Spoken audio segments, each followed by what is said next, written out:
Ramai dibahas netizen di tanah air para penumpang yang sedang berada di ruang tunggu bandara yang diyakini Bandara Changi, Singapura mengenakan pakaian APD atau hazmat. Dan hal tersebut pun menimbulkan pertanyaan, apakah pihak otoritas Bandara Changi, Singapura menerapkan kebijakan yang mewajibkan para penumpang pesawat yang menggunakan bandara tersebut untuk mengenakan pakaian APD lengkap. Dan untuk mengetahui lebih lanjut, kita terhubung dengan Olivia Marzuki, warga negara Indonesia yang berada di Singapura. Selamat malam Olivia. Baru-baru ini tersebar adanya gambar penumpang berpakaian hazmat putih di Bandara Changi, Singapura. Ini hampir seluruh penumpang begitu ya. Dan sepanjang sepengetahuan Anda, apakah hal ini menjadi kewajiban yang diterapkan oleh Bandara Changi sendiri?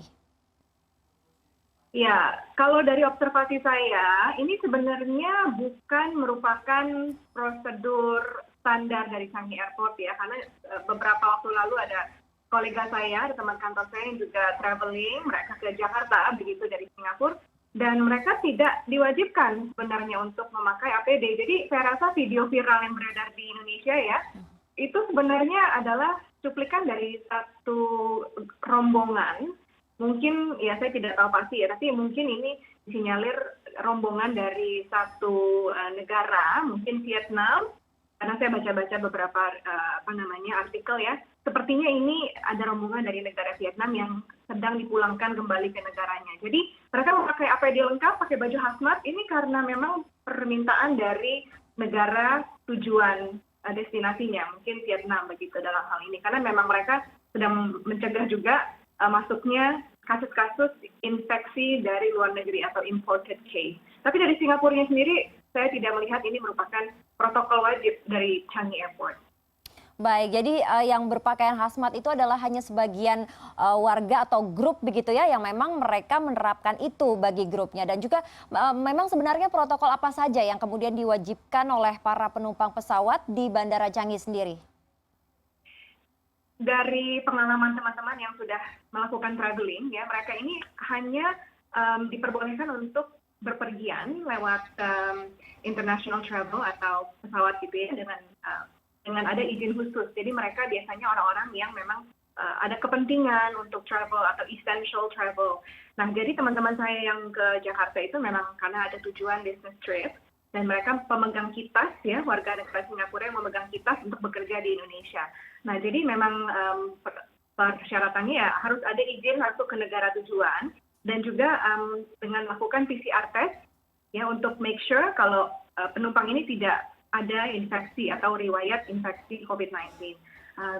Selain itu ya seperti biasa dengan menggunakan masker di tempat umum, sering-sering mencuci tangan, dan standar prosedur lainnya yang memang diterapkan di banyak negara. Jadi saya rasa Singapura tidak ada bedanya dengan negara-negara lain sih. Baik, jadi sebenarnya sama begitu ya dengan protokol-protokol lain di negara-negara lain yang menerapkan adanya surat izin begitu ya, surat izin untuk keluar masuk dari negara. Kemudian bagaimana dengan terkait proses pemulangan warga negara asing dari Singapura, apakah hal tersebut masih terus dilakukan? Kalau dari Singapuranya saya tidak melihat adanya gelombang atau kloter-kloter masuk dari negara lain ya. Jadi mereka lebih sifatnya keputusan pribadi saja. Saat awal-awal pandemi ini dimulai, mungkin bulan Februari Maret lalu, ya saya melihat memang ada himbauan dari pemerintah Singapura untuk memulangkan warga negaranya yang tinggal terutama di negara-negara China, yang banyak infeksinya ya, Europe, Amerika.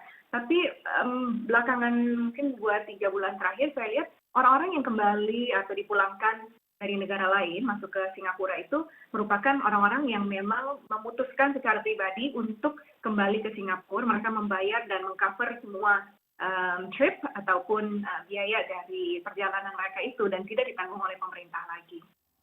Baik, menurut informasi bahwa hari ini adanya penularan terendah begitu ya, 42 orang sejak 30 Maret lalu. Kemudian bagaimana aktivitas warga di sana juga dengan kegiatan ekonomi pasca Singapura memasuki resesi? Apakah yang Anda dapat gambarkan di sana? Ya, sebenarnya itu laporan hari kemarin. Jadi memang terendah infeksi harian ya, yang biasanya triple digit, ratusan. Kemarin itu angkanya hanya double digit ya, 40 something. Nah, ini kita lihat memang sebuah kemajuan, improvement, dan hari ini juga pemerintah mengeluarkan statement ya, Kementerian Perdagangan dan Industri mengeluarkan statement bahwa Singapura ini mungkin sudah melakukan yang terbaik dan melihat adanya progres, tapi tidak boleh kemudian kita santai begitu, tidak boleh kita kemudian langsung melakukan pelonggaran besar-besaran, kemudian terlalu terburu-buru membuka kembali perekonomian dan mengizinkan international travelers untuk kembali ke Singapura. Jadi memang mereka itu sangat hati-hati, langkah preventif untuk tidak membiarkan adanya gelombang kedua COVID-19 masuk ke Singapura. Dari segi ekonomi, saya juga melihat komitmen dari pemerintah Singapura ini sangat-sangat terlihat sekali, sangat nyata sekali. Semua stimulus ekonomi yang disalurkan oleh pemerintah kepada masyarakatnya ini memang sangat tinggi proporsinya terhadap PDB negara. Jadi kalau kita lihat perbandingannya negara seperti Jepang begitu ya, yang termasuk paling tinggi di dunia, 21,1% stimulus package dari proporsi PDB. Kalau Singapura itu sedikit di bawahnya Jepang, 19,3%. Jadi sedikit di bawah 20% proporsi bantuan stimulus terhadap percentage dari GDP atau PDB.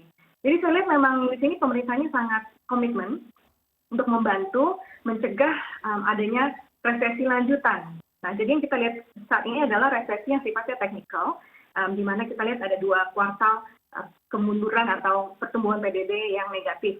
Tapi diharapkan di second quarter di second half ataupun di seterusnya dari bulan September seterusnya sampai dengan akhir 2020 ini akan ada perbaikan karena sudah tidak lagi ada PSBB ataupun circuit breaker period yang kita lihat pada bulan April sampai dengan Juni kemarin itu.